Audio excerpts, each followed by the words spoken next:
you doing, mate? I'm good, mate. How are you? Good, not bad. Not bad. Excellent. It's January, start of a new month. New month, new year. Yeah. Happy New Year. Of the new season. Happy New Year and all that. In terms of how we're doing, we're still in lockdown. We're still working from home. Yeah. Yeah. It's the new norm. It's the new norm. Long hair. Yeah. Oh, mine's getting long now. Yeah. It takes me back to those days about 10, 15 years ago when we were in a band. Yeah, exactly. Yeah, we'll both end up with curtains again soon. Yeah, it's I imagine the two haircuts for men at the moment are long or skinhead. Yeah, I reckon so. I can't pull off a skinhead though. No. I've got a fat head. Yeah, I've got a very round fat head. And look like the Mitchell brothers. Yeah. Oh, I feel you can't. What? Sharon. Where the was he? Yeah, we'd look very different. Yeah, we would. Yeah, we won't look like our normal beautiful selves. We'd look like something out of the 18th century freak show. Yeah. I'm very much, the more hair I've got, the better looking I become. Yeah. You know. So I'm at the moment, I just tons of gel in the air, sweeping it back, sweeping it to the side, that kind of thing. Yeah. Like Lego man haircut. Yeah. Yeah, that kind of thing. Yeah. Mine's just all brush forward. Yeah. Have you been tempted to at least do your sides or anything? When lockdown first started, I did do probably 3 or 4 kind of haircuts at home. Yeah. With try to do a short back inside and trim the top and put texture in and all that. But by the time I got to the 4th haircut, it gradually got worse. So by the time you got to the 4th haircut, there was you had like a bald patch, some hair that was I know. a foot long. It was all the extremes in there. It looked like a punk. Yeah. I find it really hard trying to texture it, when it gets near the top. I can do the bottom bit fine, that's just like an open blade, but as it goes further up and up and up, it's just so higgledy-piggledy. It looks like a child's drawn a wave now on the side of my head. Yeah. So I've just stopped now. I've just stopped and just not touching it anymore because it's just going to get ridiculous. Yeah. I mean, the good thing is at least you don't have to leave the house much. No, that's true. Yeah, it's true. It's just my girlfriend that comes home and laughs at me when she sees it now. So yeah. It was like when you were a kid and you used to get your hair cut, you could have that done at home because it was just like when we were growing up, it was just the basic basin head, wasn't it? So yeah, all you had to do was just get a bowl out of the kitchen and cut round it. But now with all these shavings and textures and all that kind of stuff, it's too hard. Yeah, these 21st century, a man can't just get away with a crap haircut now. No, exactly. No. So yeah, I'd imagine there's more younger gentlemen who are suffering a bit more than us, not being able to get their their fortnightly haircut. Yeah, a bit more image conscious now. I'm in my 30s. I don't know if it's the same with you, but I'm kind of giving up. Yeah, giving up now. Yeah. Yeah, massively. That waistband. Yeah, I've attracted a mate now. So it's true, isn't it? You get relaxed, you just let yourself go. Exactly. Yeah, you don't have to do your best anymore. No. Yeah. I've caught one. Yeah. You're making an effort if you brush your teeth, kind of thing. Oh yeah, I know. It's bad, isn't it? Yeah. And the dentists are shut at the moment, so you're playing dice with death a bit at the moment. Yeah, well, I tell you what, I thought the other day, you've got to be really careful. Forget coronavirus. If you get you hurt yourself, you're in an accident or a bit of DIY, it goes wrong. Yeah. You know what I mean? Will you get treatment in hospital? Yeah, possibly. Yeah. Or will you end up in hospital and catch coronavirus? It's you've got to be really careful at the minute. Yeah, exactly, because everything's a bit more slowed down, isn't it? Exactly, yeah. I heard stories of someone the other day who got appendicitis, and they had to have the appendix removed, and they were let out of hospital within 24 hours. Yeah. And then within 48 hours, they were rushed back into hospital. They had kind of a bleed on the stomach or something. Oh, God, bloody hell. And they put it down to them not having the full recuperation in hospital. Yeah, the amount of time that they needed and everything. Yeah, so it's Hospitals at the moment are too busy dealing with genuinely sick people and not idiots who this is it. Yeah, you don't want to you don't want to add to the chaos by chopping your finger off whilst trying to do some DIY. Really. Yeah, or drunks. Right, they're not. Oh, I bet they're having a nice reprieve, aren't they? yeah. From that. Maybe, yeah. I mean, I remember, and this is we'll link this into football, and then we'll actually talk about football. Yeah, I know you tuned in, but like we're just having a chit chat. This is our hair talk of the hairdresser. Talk of the hairdresser. I remember when playing football, and like you'd get I had an injury, and have to go to hospital, and new players I played with had an injury. Yeah, they used to get put to the back of the queue in A&E because it was seen as you've brought that on yourself. Yeah. Oh, you playing your hobby at a weekend. Yeah, pretty much. Yeah. Versus someone who's had an accident, or some, or whatever's happened. Yeah. Sorry for just sounding a bit dumbfounded then, but I've just had to stop. I'm sure the cat's just farted. What, lifted its leg up and then? Yeah, I just heard from the kitchen. I can just see its tail, and I just heard like a. They don't do that, do they? I thought it was dogs that do that. Yeah, what have you been feeding your cat? Cheers. Yeah.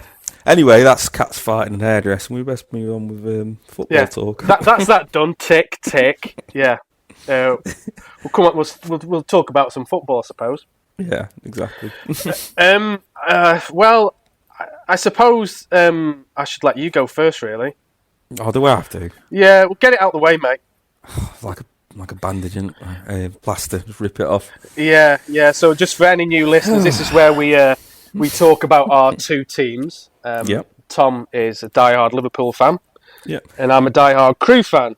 And I changed it this month. We're going to talk about other teams rather than. No, I'm joking. I've got to bite the bullet. Yeah. So diehard Liverpool fan, as our regular listeners will know. Let me just read you out our form sheet for probably not over the last month, but in at least the last 5 games. So, yeah. This will be basically sum up where we are. Draw, lost, lost out of the FA Cup. Yeah. So when we last chatted before Christmas, mate, I was kind of in the festive spirit, and also Liverpool were doing quite well.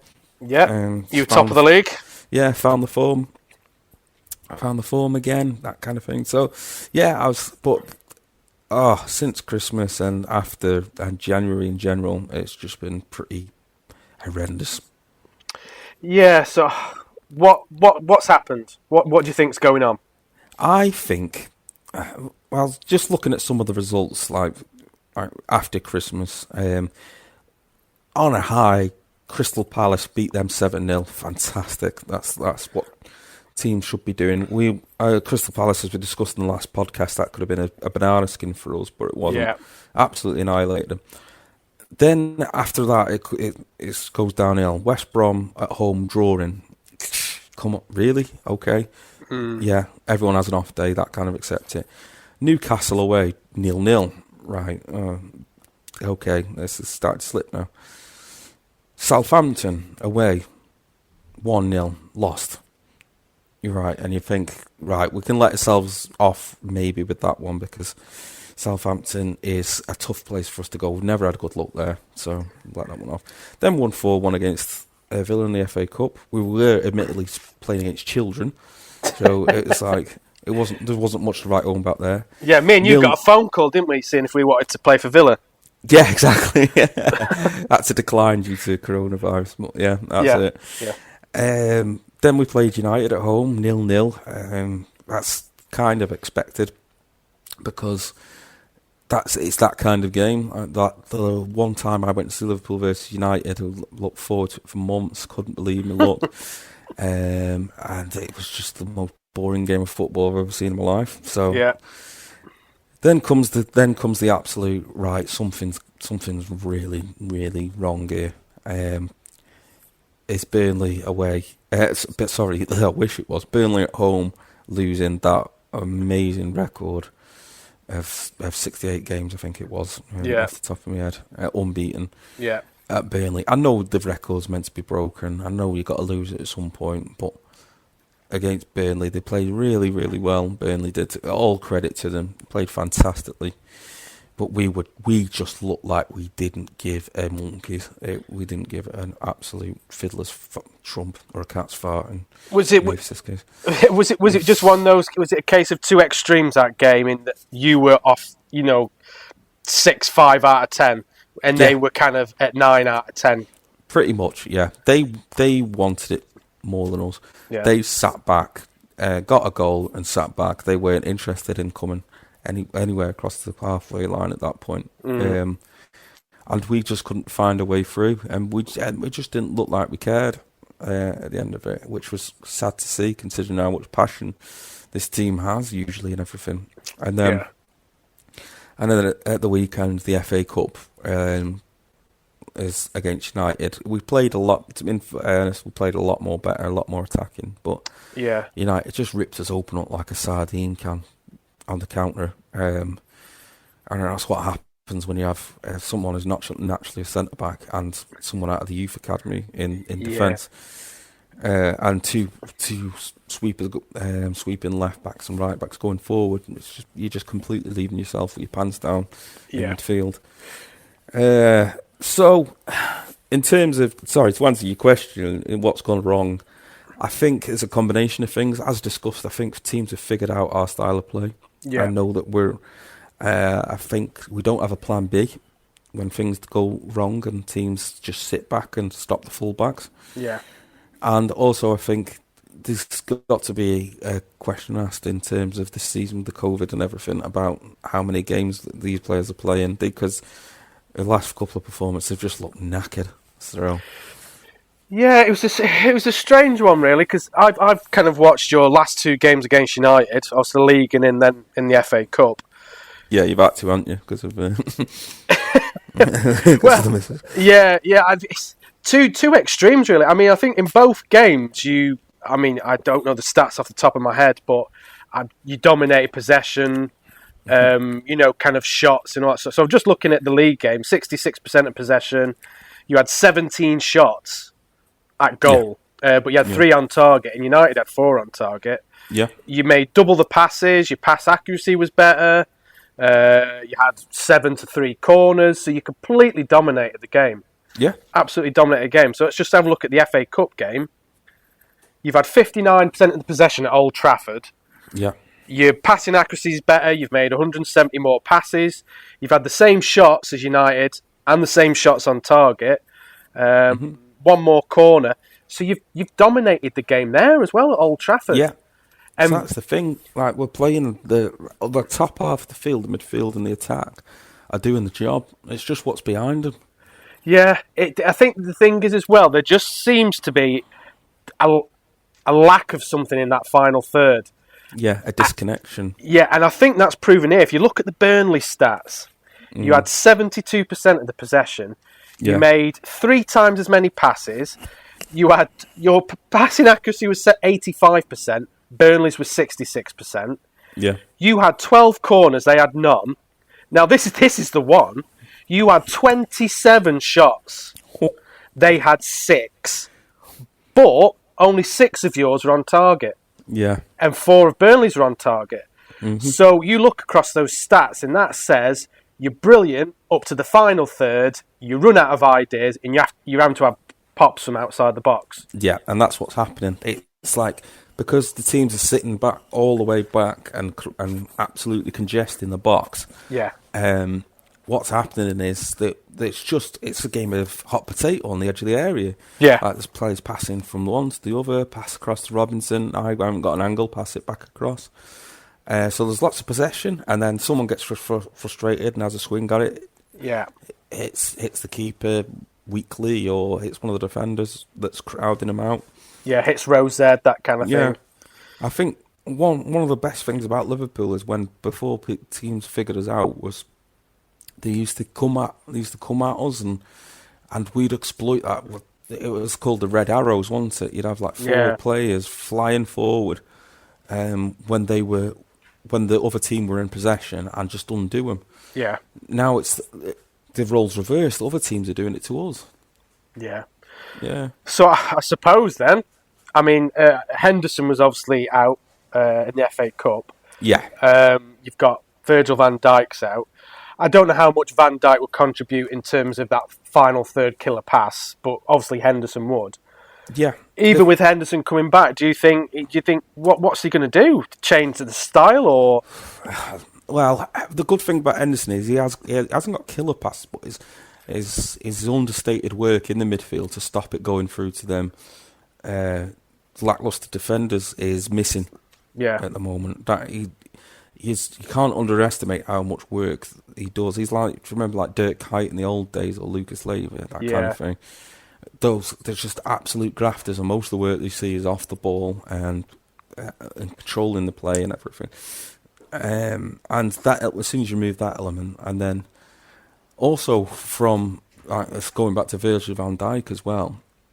Virgil had before, especially before he got injured, he could ping a ball forward and rip a team open. Yeah. And also there's the element, like you mentioned at the last match, so many corners and everything. Yeah. Was that threat of him in the air, because even though he wouldn't score off every corner, he'd have about 3 players around him, leaving gaps and for someone else to fly in. Yeah, exactly. This is they talk about this quite a lot, in that a world-class player, you kind of say that's the player who scores goals, creates goals, stops goals, whether it's a defender or goalkeeper. But you've also got these world-class players who stand in positions that create space for other players. Yes. Do you know what I mean? They just know where to put themselves, and it just leaves a gaping hole for someone else to just run in, tap, goal. Yeah, exactly, mate. Yeah. I mean, I know. Obviously, you're missing Van Dijk, and you've kind of, as you talked about, you had kind of a youngster playing at centre half weekend. Forgetting the Man United game in the FA Cup where you conceded 3. If you go back through January, December, the most you've ever conceded is 1. Yeah, just ones. Yeah. And probably even go back a bit further. I think you kind of. Yeah. Yeah, it is. It's 1, and it goes way, way back. Yeah. To Aston Villa. Yeah, well, it probably does actually. Just having a quick look here, it does go. Probably actually the Liverpool derby. Yeah, that's which is when Van Dijk got injured. Yeah, exactly. And I think that was the death knell, wasn't it? Because after that Villa game, we lost our air of invincibility. It was our Stalingrad, if you like. It was like we could be beaten, that kind of thing. It's as if like every other team went, that's how you do it. Yeah, exactly. Yeah, and lesson learned. Yeah, is there? Do you think he's going to dip into the transfer market? He's got to. I think he's kind of murmured that his hands are tied in his interviews. That it's up to the owners in order to bring in someone. Right. I can't believe they haven't at least loaned someone. Just anyone. A centre back or anything like that. Mohamed Sissoko. Is it Sissoko? He used to play for us. Yeah. In defence. Yeah. He's on a free at the moment. Why? He's played for us before. Just get him back. Yeah. And what about kind of someone up at that top half of the pitch? That's someone who can perhaps unlock defences with that killer passes. What do you think you're going to do there? The only thing you can do is, at the moment, for that type of play. I know Thiago's come in. He's making some really nice football. He's very unorthodox in the way he passes the ball and plays it and everything. Yeah. Which is great under normal circumstances. But at the moment, we just need the basics, that kind of thing. Yeah. So. Right, it would ideally, I'd hate to say it, but it would ideally need someone like Coutinho or someone. I was just going to say Coutinho, yeah. Yeah, that kind of a player. Yeah. To unleash those 3 again, but Jota had an unbelievably brilliant start to the season and then hit by another injury again. I would need him back to put that frighteners up the others and also bring that. Have that bit more positioning and that bit more free flow and scoring. Yeah. Can you see your style of play changing? I think I don't know. I think the style of play as it is works fine, but I think you do need a plan B when it's going up against you or something. Yeah. Because our mentality for the last 2 years has been hit them hard, hit them fast in the first 20 minutes, as hard as you can. Bang, bang, bang, bang, heavy metal football, and then relax them. Yeah. Have the game sewn up after 20 minutes. It's like it's worked so well for us, but now that's not working, and we're hitting them, and nothing's happening. We're like, what do we do now? Yeah.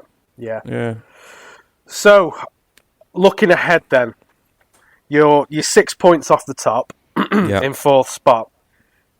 It doesn't get any easier because you've got Spurs away, and then I just seen you've got West Ham a few days later. Away as well. So, I mean, would you say your title challenge is done if you lose to Spurs? I was pretty much think at the moment now, we might have mucked it up now. I don't think we're going to retain the title.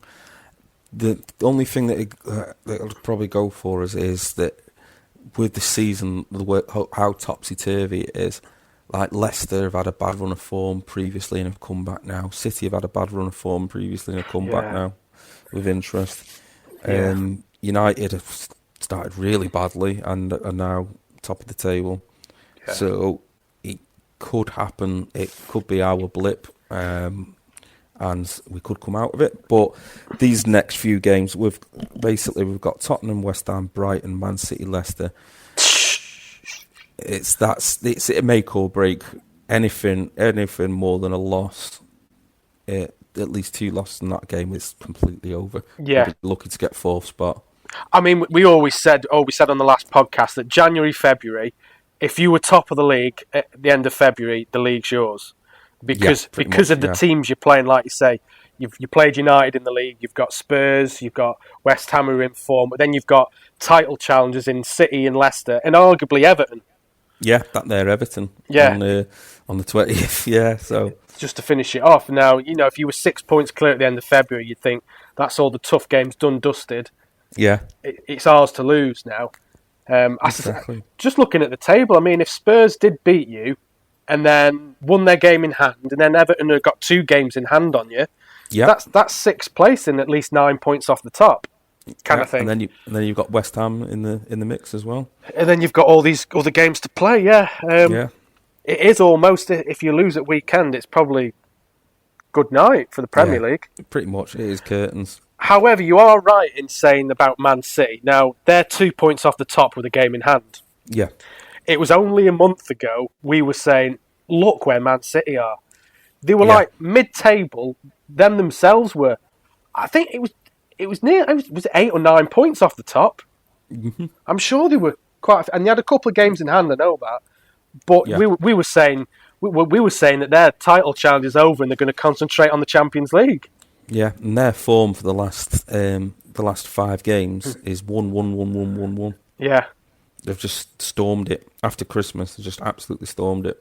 So, like you said, if this was your blip, and then you go 10 games and you win 8 of the 10, you could be back in it. Yeah, you could be back in it. Would still be in a chance. That's it. Between top and 10th, there's 11 points. Now that's pretty much unheard of in previous seasons. Yeah. It's usually 2 or 3 clubs at the top just running away with it.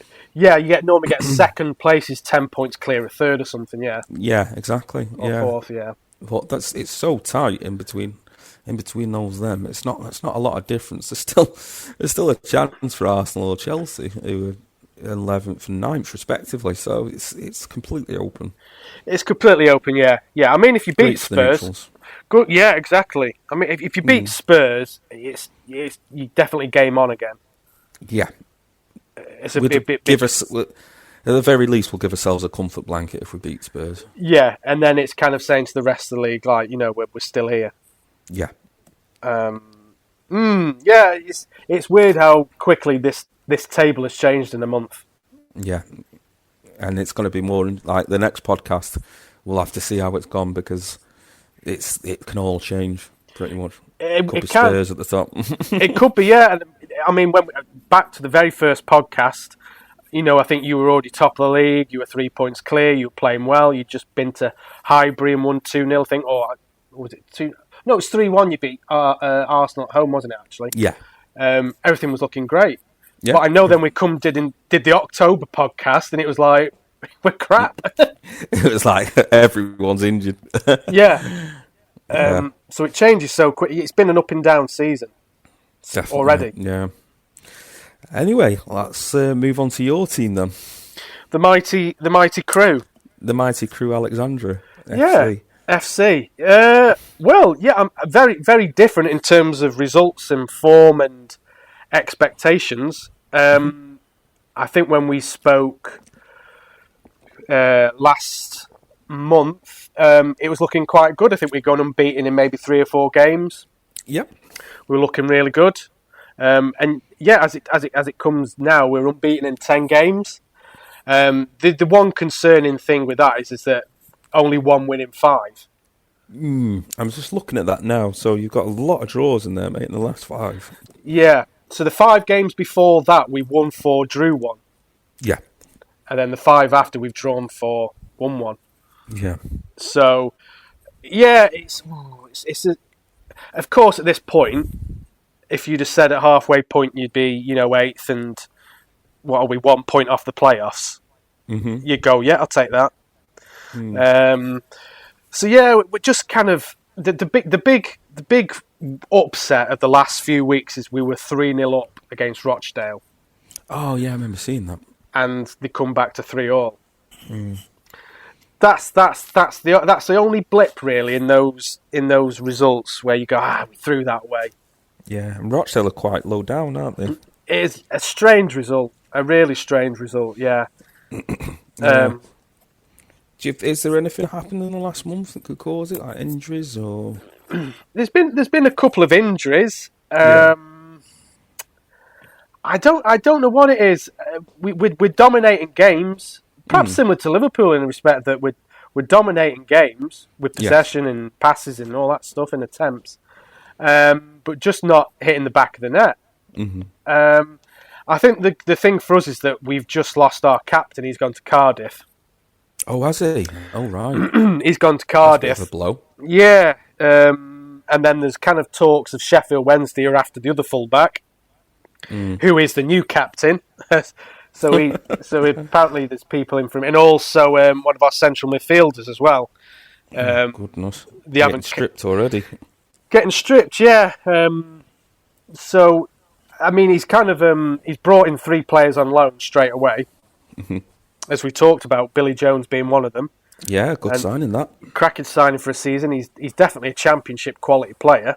Yeah. And it was only a few years ago he'd spent kind of 6 seasons back to back in the Premiership. Premiership experience, exactly. Yeah. So yeah, he was straight in the first team at weekend. We've got a guy called Walker who's come on loan from Middlesbrough, who's been on loan with us off and on for a couple of seasons now, I think. Right. And then we've got this other guy, I think his name's Jones. Jones. He was in the Everton Academy. Yes. But he's kind of had various loan moves, and he ended up in Germany, playing in Germany. Oh, right, okay. So he was someone who was kind of, a bit out of the blue. So, yeah, I mean, it really is strange in that, like I said, if at the start of the season you said we'd be 1 point off the playoffs at the halfway mark, I would have absolutely taken that. Yeah, snap your hand off, like. Yeah, exactly, yeah. Sorry, his name's not Jones, his name's Anthony Evans, actually. Welsh name. Well, yeah, Welsh name, all the same, isn't it? Sort of Welsh listeners. Yeah, sorry, Tom. Yeah, you're either called Jones or Evans. It's like when you see the Welsh rugby team, about 8 of them are called Jones. Yeah, Jones to Jones. Jones to Evans to Jones. Back to Griffith.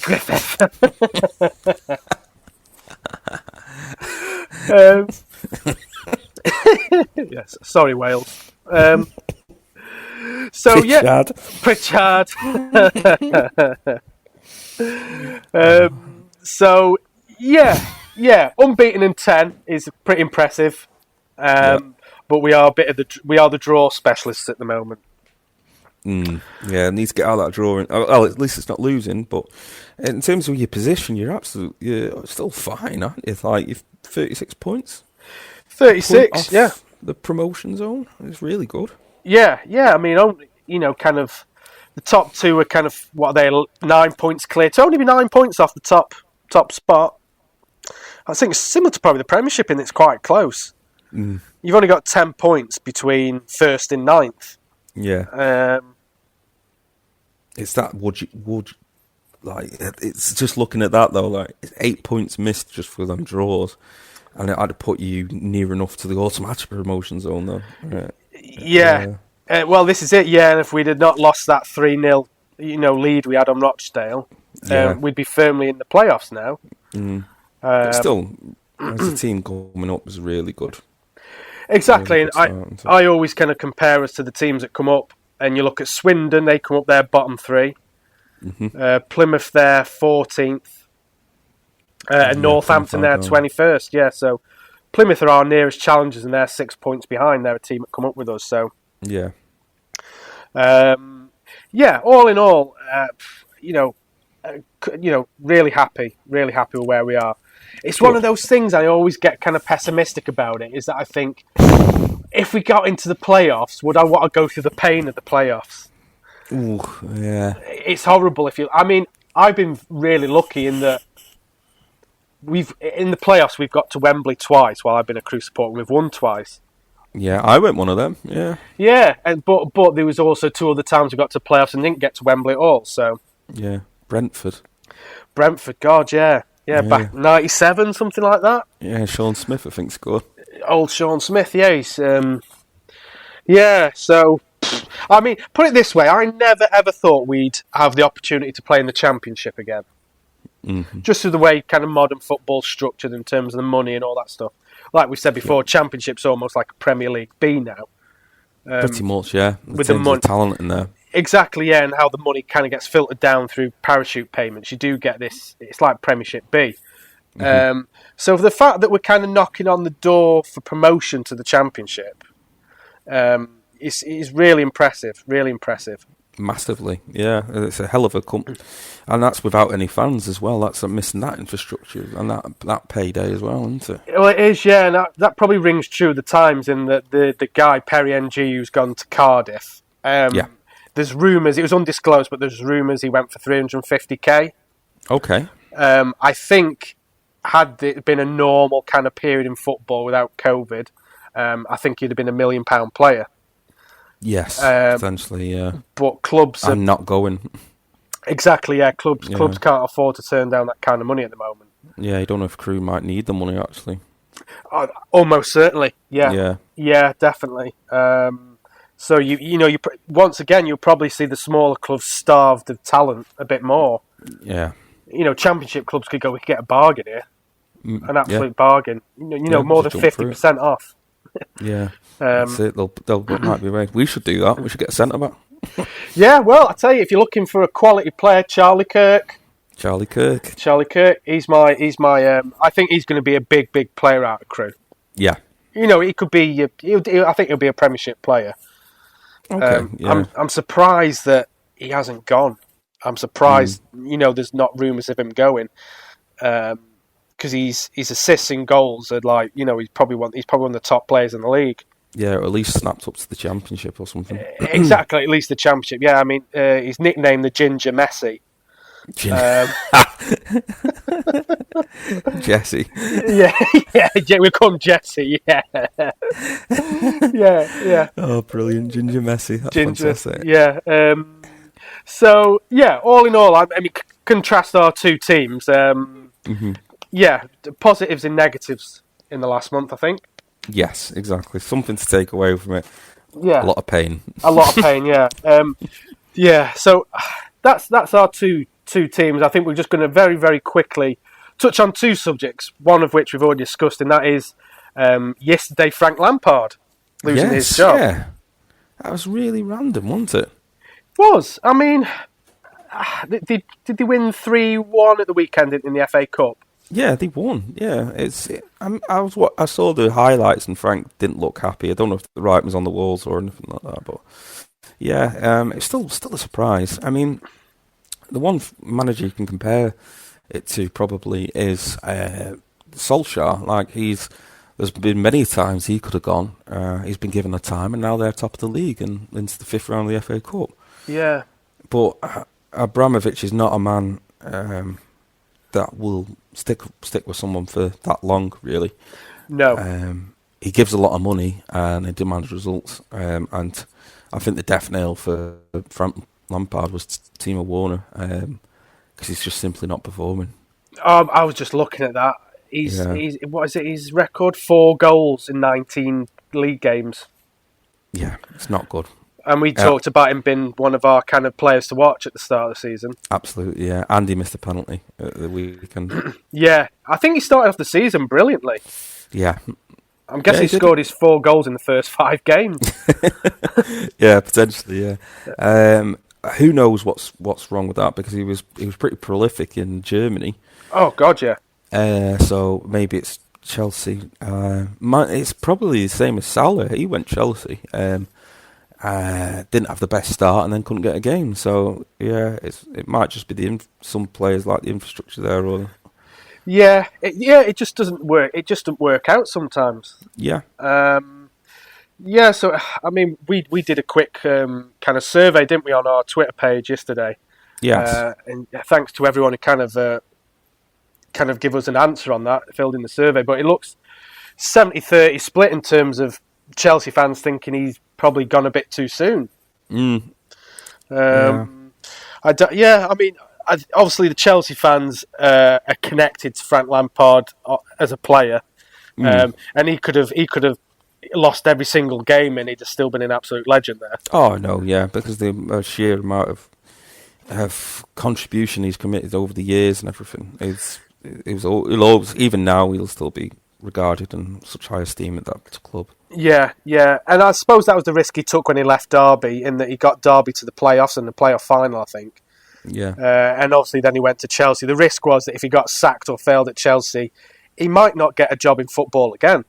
No, that's true, yeah. Because, well, put it this way, you wouldn't expect him to accept anything other than a Premiership job now, or maybe kind of a top 3, top 4 Championship club.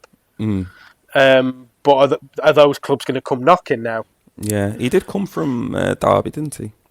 Yeah, he did. That's the thing. I don't know if he would go back now to that kind of level of management. But I don't know what Premiership team would take him on board now. No, probably an option, if I was him, would be to consider Celtic. Yeah.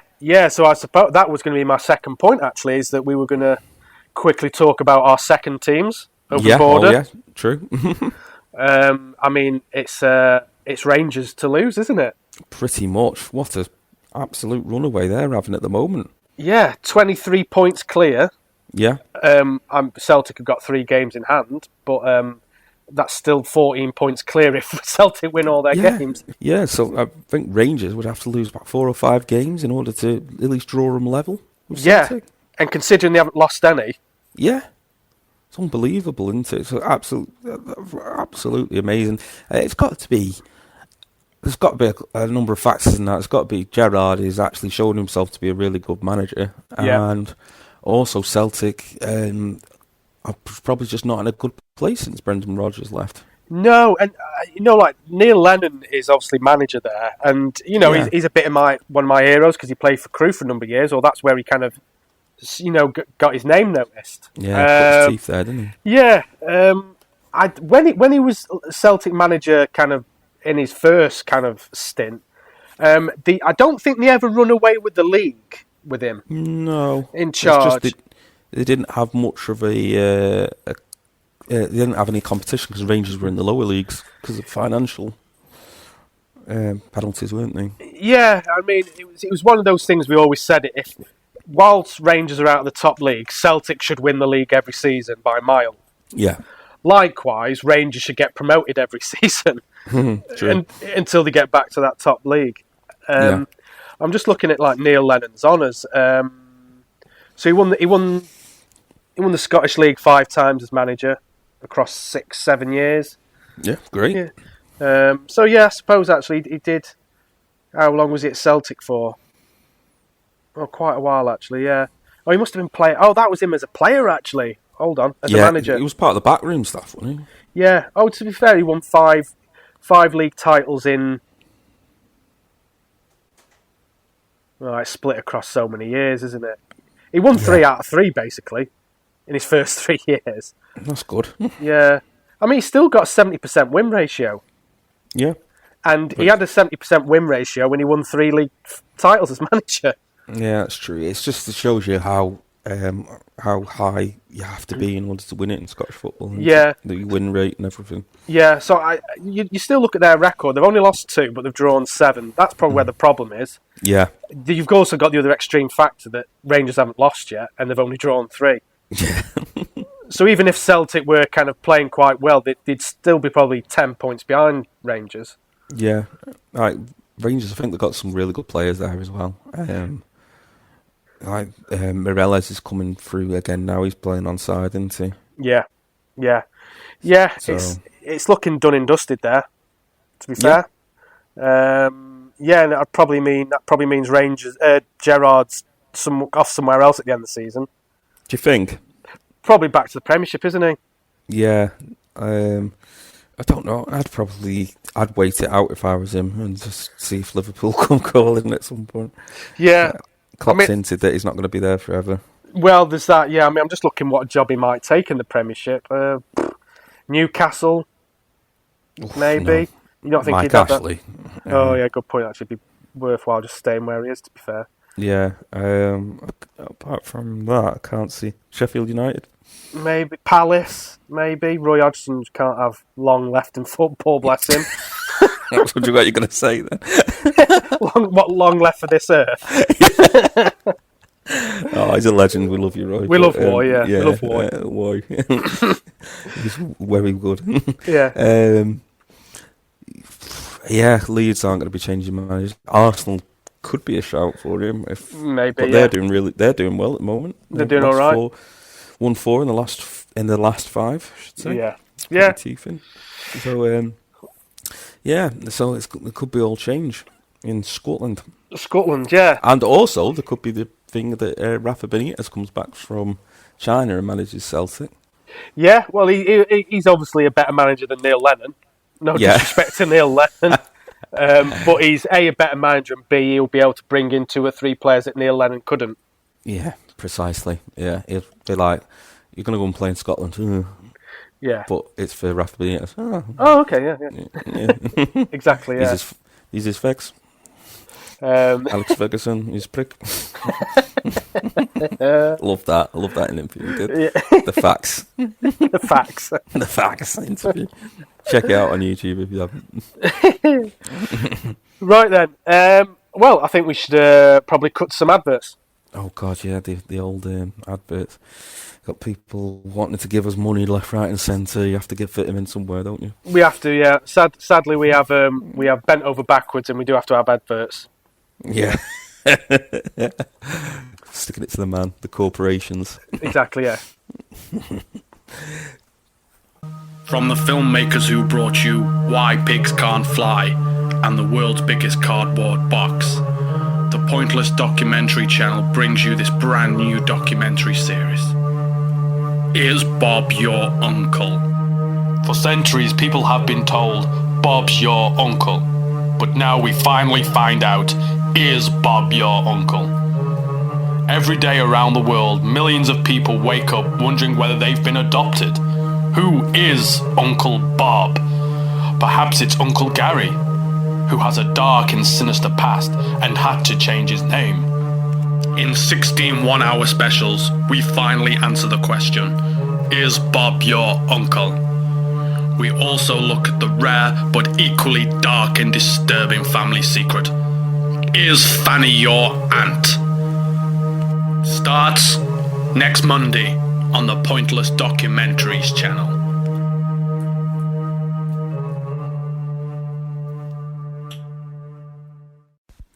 And now, a message from Her Royal Highness Prince Charles. Yes. Hello everybody. I want to tell you that it's a real privilege for me to be able to talk to you today. Yes. And what I want to tell you about is that I'm doing my own Talk of the Terraces special, a 1-hour exclusive with me talking about Talk of the Terraces Polo Edition. So please, yes, join me on Talk of the Terraces Polo Edition this Saturday at 9 o'clock. Yes. Thank you.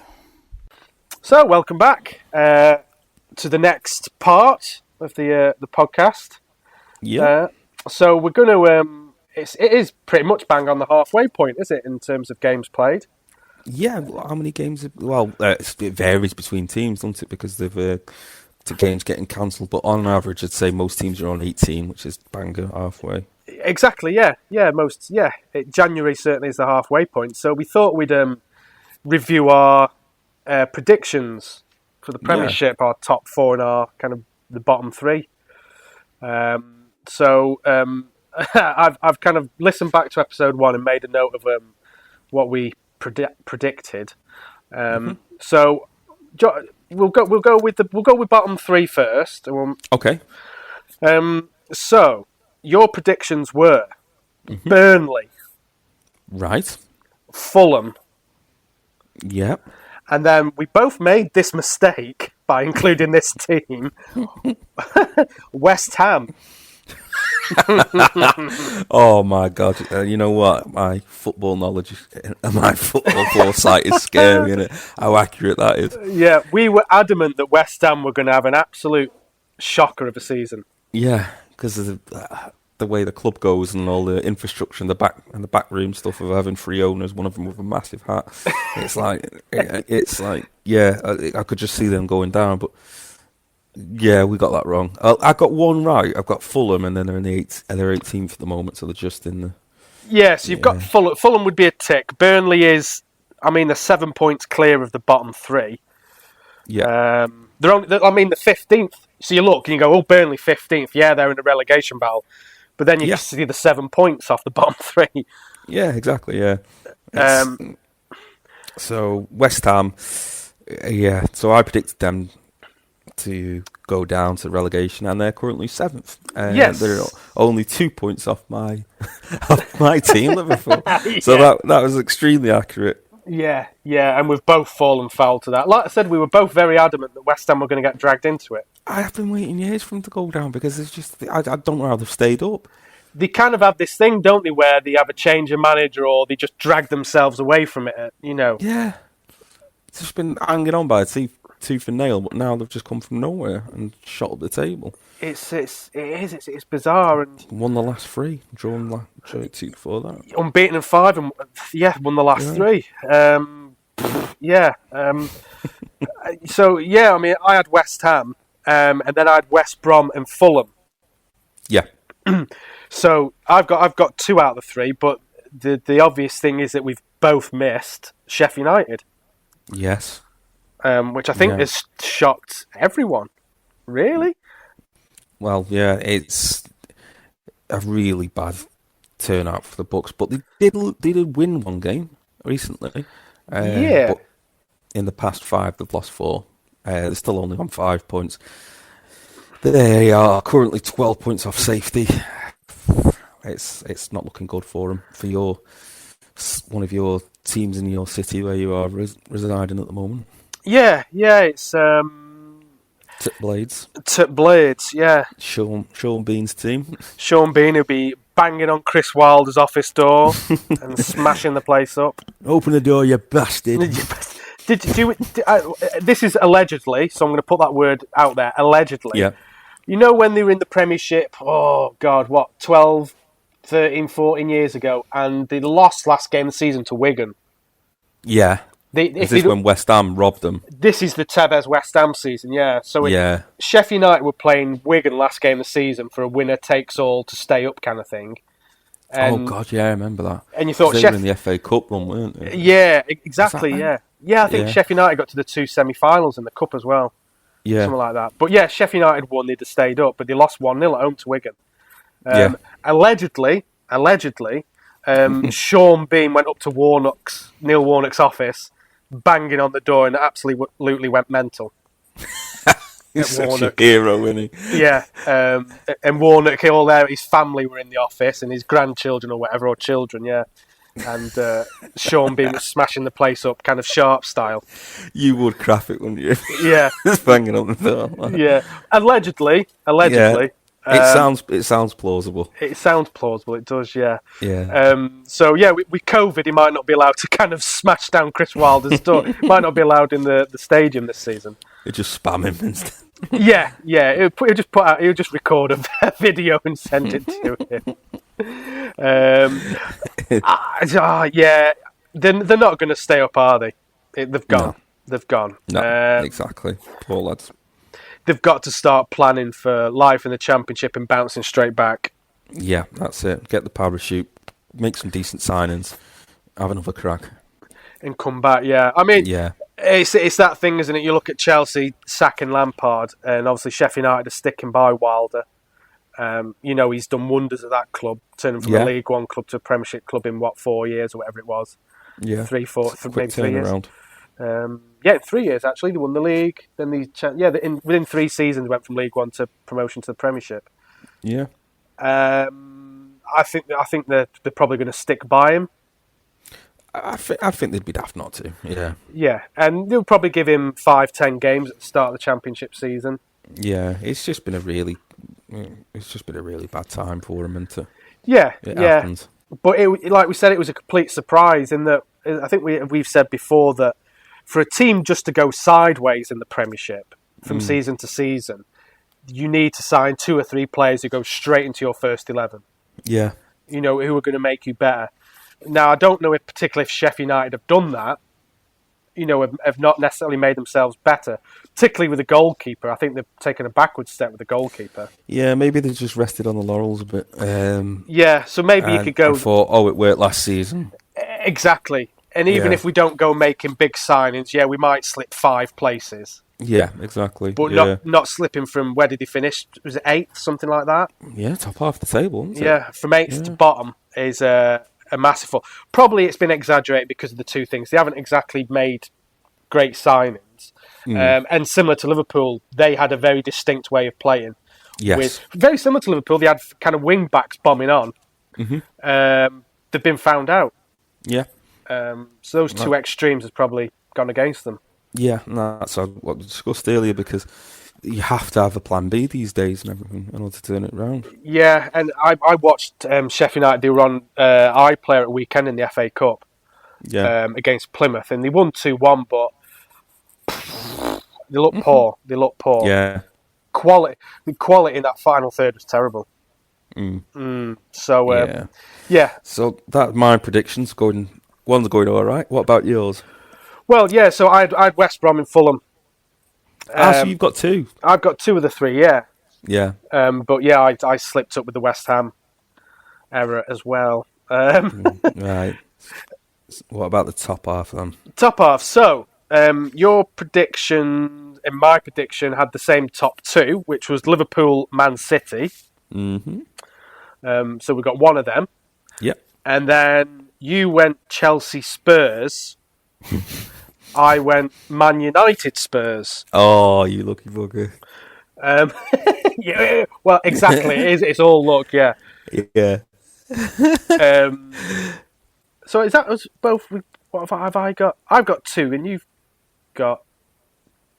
I've got, yeah. Oh no, I've got 3. I've got 3. You've got 2. If it's top 3, yeah, I'm outside. Liverpool aren't top 3. Yeah. Well, we went with 4, so it covers it off. Oh yeah. Yeah. Fair enough. Yeah. So I've got Spurs and Chelsea. Well, you've got Spurs outside, yeah. We both got Spurs, yeah, but I've got 3 of the top 4, yeah. Yeah, mainly that was based upon Chelsea signing Timo Werner, so I really picked well there. Yeah, pinned a lot of hopes on that one signing. Precisely, yeah. I mean, when we review this, we'll probably review this a month out, and then at the end of the season, obviously. It could all change. Yeah, it could match up to this perfect. I don't think Chelsea, but certainly Spurs could be in there. Yeah, Sheffield United could be. Sheffield United could be knocking on the door of Europe. They'll go 20 games unbeaten. Messi isn't going a free to him. Yeah, Yeah. I mean, just looking at it, that's the kind of form they need. They need to win 15 out of 20 pretty much. Yeah, to hit that magic 30, something like that. They really do Yeah. need to. It's ridiculous what they need to do. yeah. They need to do like FIFA Ultimate Team and bring in loads of decent players. Yeah, It's not even the magic 30 in the Premiership. It's 40 is regarded as the safe number, isn't it, for staying up? 40. Yeah, So what's that? They've got 18 games to get 35 points. Yeah, it's like averaging 2 points a game, isn't it?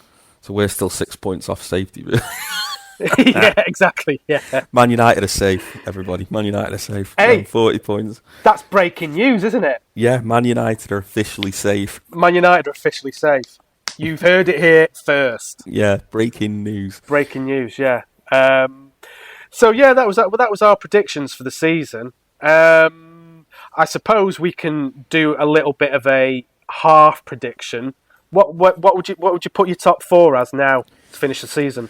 Ooh, now you're asking. I would probably put my top 4 as City, then United, Yeah. then Tottenham, and then Liverpool, probably. And then Liverpool. Controversially. Yeah. Leicester, I'm seeing another bad spell coming. Yeah. Yeah, could he be a bit susceptible to a bad spell? Yeah. I mean, it's one of those things, if they lost Vardy, they'd definitely Well, they have, haven't they? Oh, have they? Yeah, Vardy's gone injured, yeah. Oh, right, well, there you go then, yeah. Maybe. And his wife's on Dancing on Ice, so that's another factor. Oh, that's come at a good time, hasn't it? Well, she's probably locked away in a hotel because she's doing that, isn't she? Yeah, of COVID. Exactly. So they need childcare, don't they? Yeah, exactly. So he's probably feigned an injury. Yeah, his 6-figure salary obviously doesn't cover the the paying for a nanny. Yeah, he's having groin surgery, so someone's been a busy boy. yeah. Well, God, yeah, they've got about 4 kids, haven't they? 3 or 4 kids, yeah. Yeah, exactly, yeah. I didn't know he's from Sheffield. He's a Sheffield lad, yeah. Oh, right. He's a Wednesday fan, yeah. He was released from Wednesday, I think. That was a brilliant move. Oh, a cracking move, wasn't it? Yeah. And then he went to Stocksbridge, who were a team kind of right on the edge of Sheffield. Yeah. And then, he just worked his way up through lower leagues. But yeah, that's why he likes celebrating against Sheffield United. I think he scored against them both seasons now. Oh, has he? Yeah. Yeah. So, well, it was against Sheffield United where he scored last minute a couple of weeks ago. Yeah, and he slid over to the corner flag and smashed it up. Yeah. Have you not seen that? No, I've not seen that. No, he's probably got a lot of demons from that club. Yeah, no, they were playing Sheffield United and he scored last minute winner. Yeah. So he ran over to the corner flag, slid, and kicked the corner flag, and it smashed in to a million pieces. So he enjoyed that one, I think. Yeah, I think so. Reading between the lines. Yeah. In terms of my prediction, I'd probably go very similar. I fancy Liverpool to come back, you know. Yeah, I'm hoping they do, but I can't. We need a centre back. It'd change if they bought a centre back now. Yeah, in terms of Man United, do they play that counter-attacking football in every game, or is it just against Liverpool? It seems as though they play it in every game because the last few results, they've got the best form in the league for other teams scoring first and then them winning. Right. So they absorb pressure and then counter. Yeah. And they've got really good players like Fernandes and what's his name up front, Cavani or something. Yeah, Cavani. Yeah. Yeah, for counter attacking, and of course Rashford down the left and everything. Yeah. I mean, Rashford in both those games has looked. He's done like a couple of key passes, like unbelievable world class. That one of the FA Cup was sublime. From side to side, run forward and then cross it from side to side. Yeah. Amazing. So in terms of my top 4, I'll go the same 4 teams, but probably in a slightly different order. Okay. So I think City will go on and win it. Yeah. I think you'll finish second. Mm-hmm. I don't think Man United can go a whole season playing that brand of football. You think they're going to get found out in the next few games? I think they'll start to get found out. Yeah. Potentially. I don't know if they've got enough quality across the 11 to continue beating teams. Yeah. I think it'll be as it's taken 2 seasons for people to find Liverpool out. I think teams could do it in half a season with United. Yeah. Well, they've got Sheffield Wednesday tomorrow night. Sheffield United tomorrow night. Yeah. So that could be a win for them. Yeah. Going on current form. Yeah. If I had to put my mortgage on one team, Exactly. But they have got Arsenal away at the weekend. Yeah. Which can be a banana skin for the best of teams. For anyone, yeah. So I got a feeling Man United might get found out. Yeah. And then Spurs to finish 4th. However, I suppose if you win at weekend, would you revise up your Liverpool 4th to 3rd or 2nd or even top? Yeah, probably 2 things would have to change. At least 2 centre-backs and a win at the weekend would make me think, yeah. Maybe nudge if up a not, couple of places. I think 4th is the best we can hope for. Yeah. So, in terms of bottom 3, I mean, we're going to have one nailed on, aren't we? Yeah. So, we're going Sheffield United to finish bottom. We don't need to think about that. If we get that wrong, then something mad has happened. Yeah. The world's turned up. There's a global pandemic, something like that. Yeah, something weird like that. Something like that will never happen. That'll never happen in this country. Yeah. Exactly, yeah. So we'll both put down Sheffield United now. Let's just say to get relegated, not even bottom 3, not even bottom. What about other 2 teams to go down? I think West Brom will possibly go down as well. But I think we might have another surprise. I think possibly either Brighton or Newcastle could slip down into that zone. Because Fulham, I don't think. Well, I'd hope Fulham don't go down. To be honest with you, because I love watching matches at Fulham because it's so close to the pitch. Old school, yeah. Yeah, it really reminds me of Highbury when you used to watch games there. You're literally running amongst the players. It was that close down. Yeah. I miss that. I hate the camera angle at Anfield now. It's so high up. It's like watching FIFA. Yeah. Yeah, it's like I feel like a bloody pigeon. I hope they don't go down purely for that reason. But I like their ground. I like their camera angles. They've got a really good camera gantry. Yeah. That's definitely a good reason, if any. So I could see Brighton and Newcastle. In terms of them, I'd probably say it was going to be Sheffield United, West Brom and Brighton.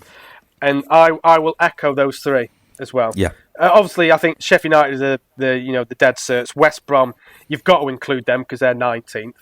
Yes. And then I agree. I think Brighton Fulham might do enough to stay up. Yeah, because and I think Brighton before that they drew 3 and then they lost the last 2, which have dipped them a lot. Yeah. So if they just got a couple of wins under the belt, it'd all change. Exactly, yeah. And they've got a game in hand on Brighton as well, which would put them 2 points off them. Yeah. I wonder what Brighton's next few fixtures are. Tomorrow Brighton Fulham. Oh God. So that's a massive game. Yeah, 15. Yeah, because that could shorten it to 2 points if Fulham win that. Yeah, but you get to that thing if Brighton win, you think right, that's bottom 3 done and dusted. Yeah, precisely. So we've been quite bold there. We'll make our predictions after that game. We'll make it tomorrow at about 9 o'clock. Yeah, exactly. Yeah. Saying that, Brighton's next 2 games, Tottenham and Liverpool. Yeah. So it might come back the other way then. Who Fulham got after that the next couple of games? What should be Man City and Man United? Leicester and West Ham both at home though. So yeah, you never know. It's all open. It's all open. So that's our kind of half time kind of predictions for the season. We've done okay. Yeah. Probably got out of those 7. What have we got? 3 or 4 out of 7. Yeah. At a halfway point. Yeah, I'd say so. Yeah. Yeah. And what would be really strange is if our start of the season predictions end up being closer than our end of the season midway predictions. Yeah, true. Complete role reversal. Yeah. So that's really interesting. Cool. More advertisements. It's, more advertisements, unfortunately. In this week's The Islandwares Melbourne, after achieving everything there is to achieve in the game of cricket and being recognised as one of the greatest players of all time, Warney has turned his attention to becoming a professional snooker player. After years of training and playing in tournaments, can Warney finally achieve the pinnacle in the game of snooker? You join us in the deciding frame of the World Championship snooker final here at the Crucible in Sheffield. Warney is currently at the table. The game is at 17 all. Whoever wins the next frame will become snooker world champion. John, Warney now has the chance to become world snooker champion. This is quite a story, isn't it? Yes, Steve, quite a story indeed. We all know he was a master at cricket, but he really is a master at snooker now, and very, very impressive. That's quite right, John, and in only a few shots' time, Shane Warne will probably put this game to bed and be world champion. His opponent will require snookers. I think Warney just needs 3 reds and 3 blacks to become world champion. John, have you ever seen anything like this before, where someone has gone from being the world's greatest player in one sport to becoming the world's greatest player in another sport? I have not seen the like, Steve. No, I've not. But even the way he plays those deceitful little blockages and moves, it reminds me much of my ex-wife when she went behind my back with my personal trainer. Quite extraordinary. Oh, that's right, John, and this is the moment. Warney pots the red, and he's nicely on the black. It's a pretty straightforward black. If he pots this black, he will become world champion. He just takes his time. He has a look around the table, just chalking his cue, making sure. Has another little look around the table. Okay. He takes a deep breath.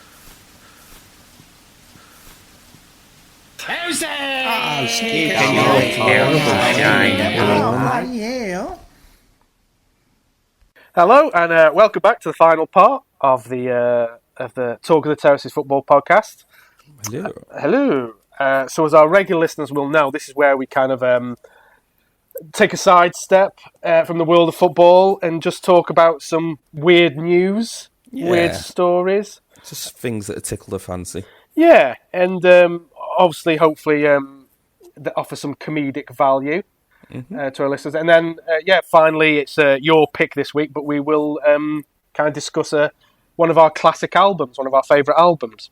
Yeah, that's it. So it's my pick this week, and I've gone with not Claire Sweeney this time, but you shall see. Yeah. Is that mean you were going with Claire Sweeney, but you've realised you've got to change your mind?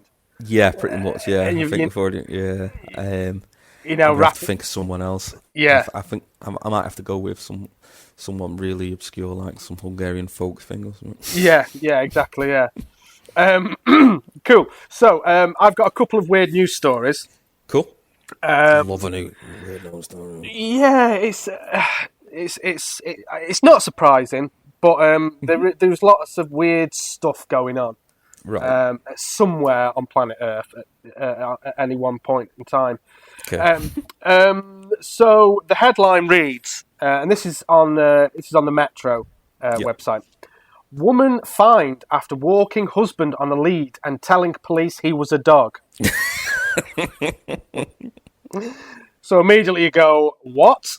Oh, that's brilliant. Yeah. So it reads on. A woman in Canada has been fined for breaking a COVID curfew by walking her husband on a lead. When stopped by police, she claimed that her partner was in fact a dog. Is this part of some kink thing or something? Maybe. Yeah. He had a muzzle on, and definitely. Yeah. Oh my god. On Saturday, Quebec said that people would... right. So this is... On Saturday, whenever this was, back a couple of weeks ago, the state of Quebec in Canada said that there had to be a curfew. And basically, no one was allowed out after 8 p.m, except for dog walkers. they were allowed to walk their dogs outside at this time. Right. And so the police spotted the pair at around 9 o'clock at night. And yes, they claimed that they were acting within the rules for pets. It's a thin line, isn't it? Yeah. With all this equality stuff, like, maybe he's identifying as a dog. Well, exactly. Who's to say that he isn't? Yeah. Yeah, exactly. Yeah. Yeah, there was someone who'd argue, was saying you can be whatever you want to be. Yeah, they can't arrest him for that. It'd be a bit woof. Oh, there we go. Hey, he's back with the puns. We've waited so long for a good pun.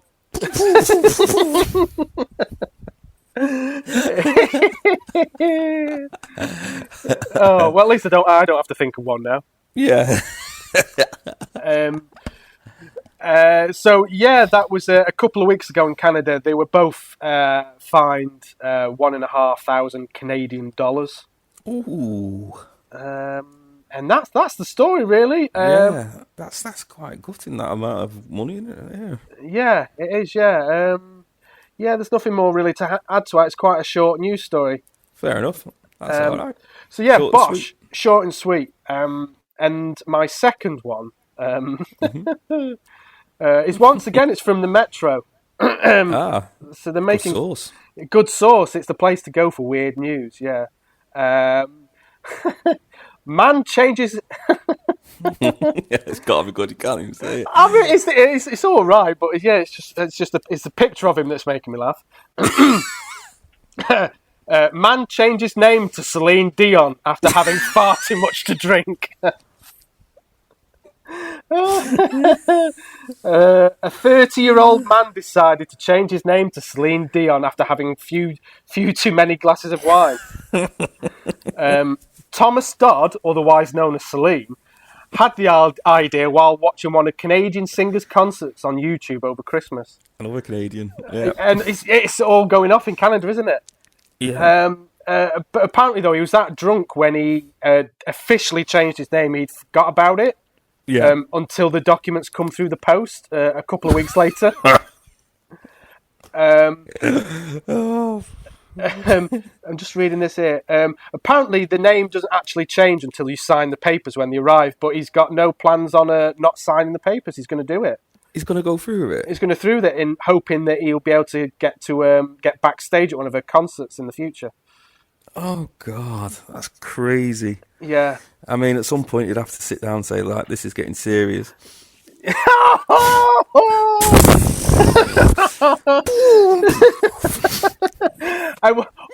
What we have to say to the listeners is that you will know our poor record on puns. Yeah. But we're honest. This is honest truth. I have not given Tom a heads up on these headlines. None of them. I am just on fire today. It is. You've had a good night's sleep. Yeah. So you're firing on all cylinders. Exactly. Yeah. We're full steam ahead today. Yeah. Yeah, like the Titanic. Oh yeah. A little half one. Yeah. I have to keep listening now because I think you're doing one every other sentence. Now. No. My heart won't go on. He's from Staffordshire. I've got a perfect way to end it off. It's all coming back to me now.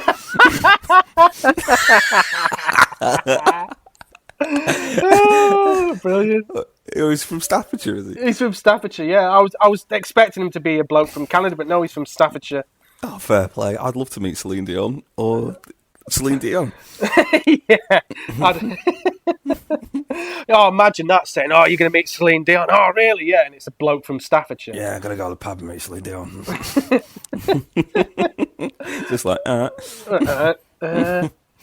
is he from Stoke by any chance? He's from Tamworth in Staffordshire.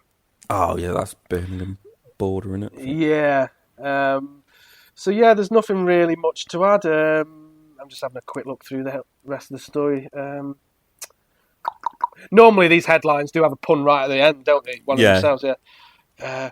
Apparently his mum doesn't like it, and he said to his mum, "It could have been worse. I could have named myself Boris Johnson." True. Yeah. Always worse. With Hitler. Well, that would have been really bad, wouldn't it? Yeah.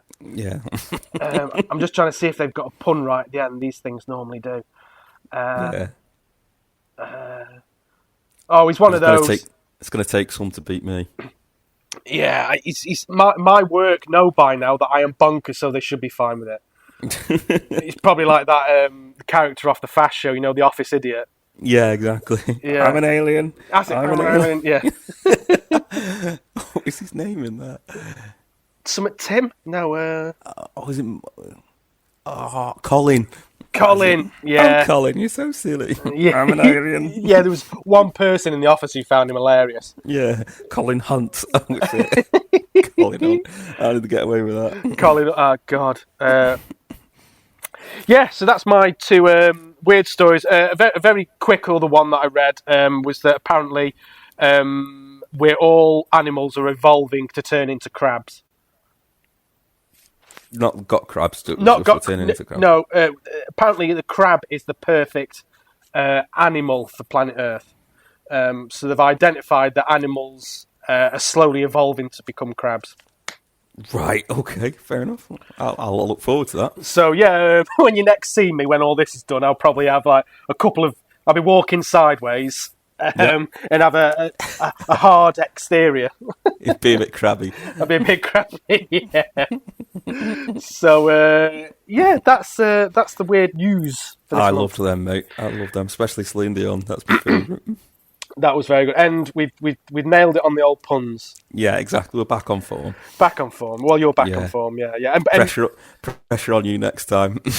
I'm doing that. yeah. And honestly, to our listeners, we did not pre-plan any of that. No, honestly, I swear Honestly. to God, no one would make all that bad pun at that time. No. So yeah, that's the weird stories. So your classic album, mate.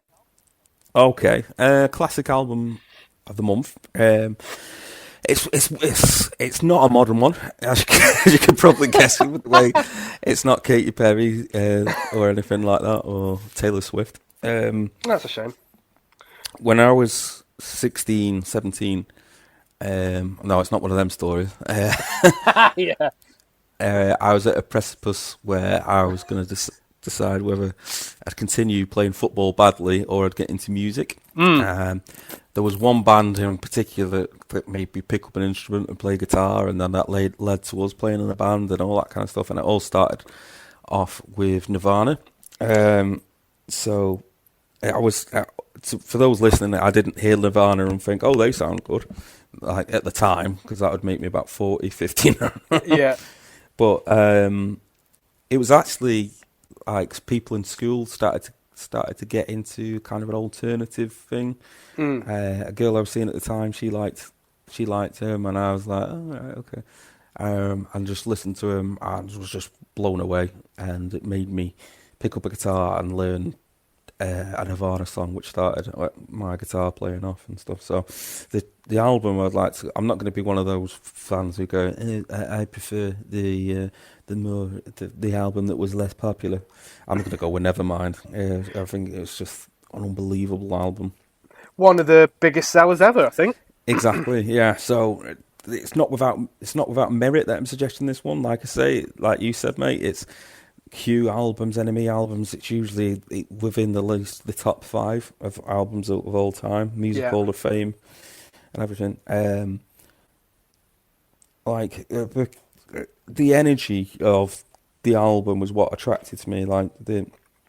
It was halfway between punk and poppy, and it was easy listening, but with punk vibes and heaviness involved with it. It seemed like a perfect storm. And just to start off the album, Smells Like Teen Spirit, probably one of the best songs I've ever recorded and ever made. Like the composition of going loud, silent, loud, silent, loud. Yeah. It was an all-conquering song, made them become extremely popular. But even though it became so popular, there was reason why it was so good. Yeah, and I think so. Obviously, you had that thing where in Britain in the early noughties, you had people who were kind of teenagers growing up when Oasis were kind of, coming out in the mid-90s. And Yes. that's why you had a whole host of indie bands coming out at the start of the noughties. Your Libertines, your Arctic Monkeys, Kaiser Chiefs, Franz Ferdinand. There's too many to mention. Nine Black Alps. One of our favourite bands. Yeah. They were all because they were teenagers growing up when Morning Glory and Death Maybe come out. Yeah. But you had this thing in the late 90s where loads of these kind of American punk bands come out because they all grew up listening to Nevermind. Yeah. The same effect, wasn't it? The same effect. You kind of get this thing kind of 6-7 years later where kids who were kind of 12, 13 and now become 19, 20 and they're writing music that was influenced by that one album. Yeah. And you had so many American bands, whether it's Sum 41, Bowling for Soup, Puddle and Mud, all these types of bands were all born out of Nirvana. Heavily influenced by the sound and the style of it, particularly. It's not just all thrash, bang, bang, the album either. It's like there's a couple of really good songs that are slow burners, like Come As You Are, Lithium, Drain You, those kind of songs. Yeah. All massive, really good songs in their own way. Something in the Way, which is basically 2 chords, just played really silently and stuff. So they're not just making the one song and making it 12 times. It's basically it's something different for each one. So it's such a classic album. It's similar to kind of the 2 songwriters who stand out at that time was obviously kind of Kurt Cobain and Noel Gallagher. And they both have this thing where they had a sweet spot in their career where for a year, 2 years, everything they wrote could have been is an absolute kind of, is a single in its own right. Yeah. How come that kind of happened with Kurt Cobain? What changed in him to have this period where everything he wrote was just gold? When he was a kid, he used to listen to a lot to the Beatles, as most people did. His auntie had loads of Beatles records, and he just used to sit there on his headphones and listen to them. Yeah. And then he was heavily influenced by the underground Seattle punk scene that was happening in the late 80s, the early 90s, which was kind of, again, like we mentioned, they probably were kids when punk was happening in the UK and then into America. And then they wanted to create their own scene in Seattle.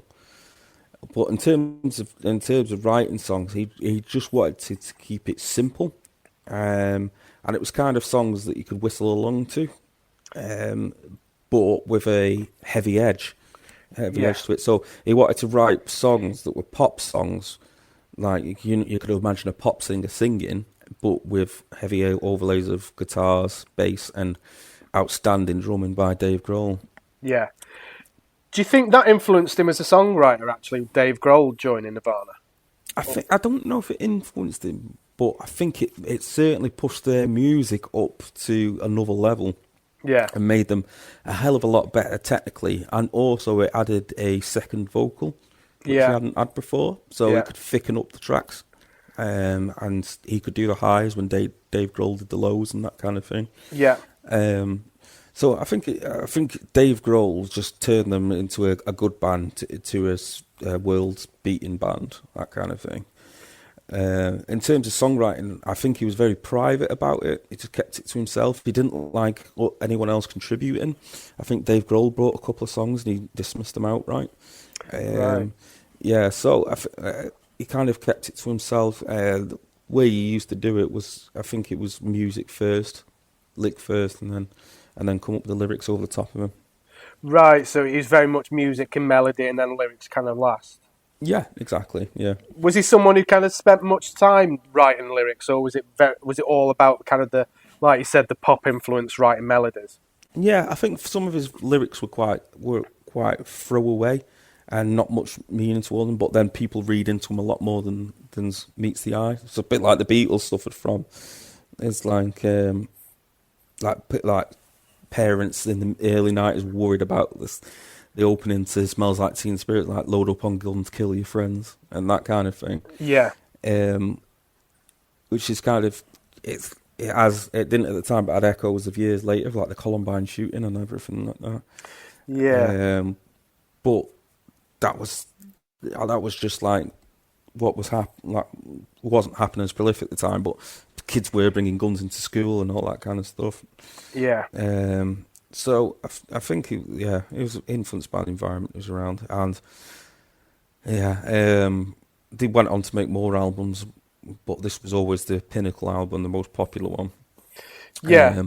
And in terms of us, like when we met, I was big into them, and I remember your drumming like went up another level when you was listening to Nevermind as well. When you started playing them tracks, you could, like especially Breed. Yeah, because at that point I was kind of just basically playing along to kind of British indie music at the time. Yeah, Which is very kind of I just thought of another band, The Coral, who were a band who come out around that time. Yeah, that's it. Yeah, in that kind of that next level up in terms of you realise how powerful volume is. Yeah, and playing loud. Mm-hmm. It is another dimension to music, live music into records. Yeah, and it's hard to get the balance of not just bursting people's eardrums. Exactly. And also making it sound good and tuneful and coherent rather than just... Yeah, exactly. And as we know, there are loads of bands who have made a career out of playing loud and fast. Yeah, and, exactly. But... Slayer. Yeah, no, it is. But there's not an inch of melody there. No. Do you know what I mean? Now, I'm not saying that they're trying to get to play like, oh, we're going to write a song that's as melodic as the Beatles or whoever. That's their thing, and fair play to them. But fair to them, they did a lovely version of The Sound of Silence. Did they? Yeah. It wasn't like, it was like a proper real song. It was really good. It was actually partially silent. Yeah, exactly. Yeah. But I suppose that's the key thing you made about all these records, even if it's the Sex Pistols, with Nevermind the Bollocks, or Nevermind. They're pop songs. Yeah. At the end of the day, they're pop songs. Yeah, exactly. The roots have got to be catchy, or else it's just noise. Yeah. And it's just like what does Bill Bailey do when he's doing? Is he doing Puddle of Mud or something like that? Or is that Slayer? Oh, it's Slayer was. Yeah. This next one's called. Yeah. That's it. Yeah, they sound like they're from the West Country. Yeah. Yeah. Hello, we're Slayer. This next song's called.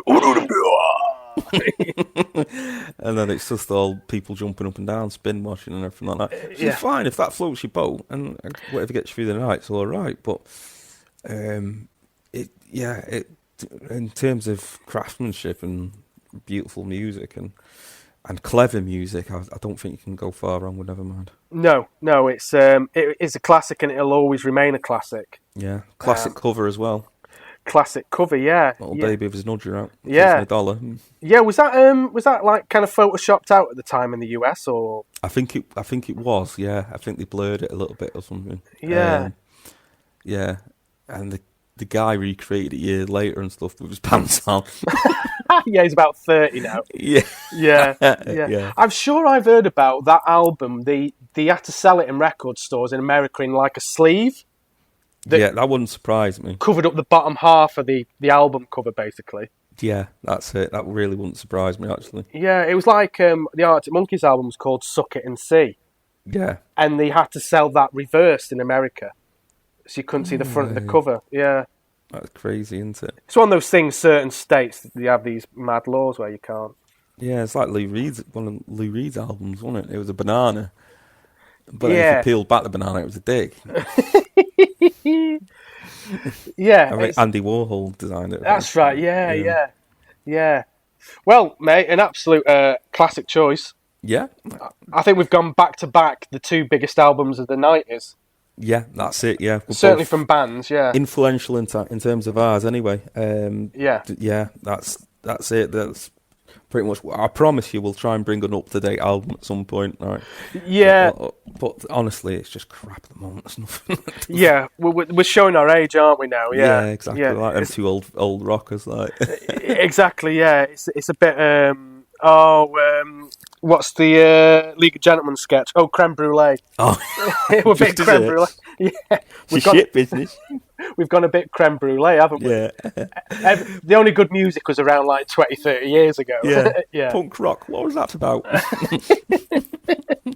Yeah, we've gone a bit creme brulee, unfortunately. Yeah, exactly. Right then. Well, I think that's everything, isn't it? For this episode. Yeah. That's pretty much it, mate. That's pretty much it. Yeah, so we will reconvene in a month's time. Yeah, that's it. The table should be turned on its head. Yes. Oh, who knows? Who knows what will happen? Who knows what will happen? It's going to be one of those seasons, mate, where it's just up and down, I think. Yeah, and any listeners, if you want to get in touch and your thoughts on football, music, or anything like that, just contact us on our Twitter. Yeah. Terraces. Yeah, we're nice people. We don't bite. No, exactly. We're friendly enough.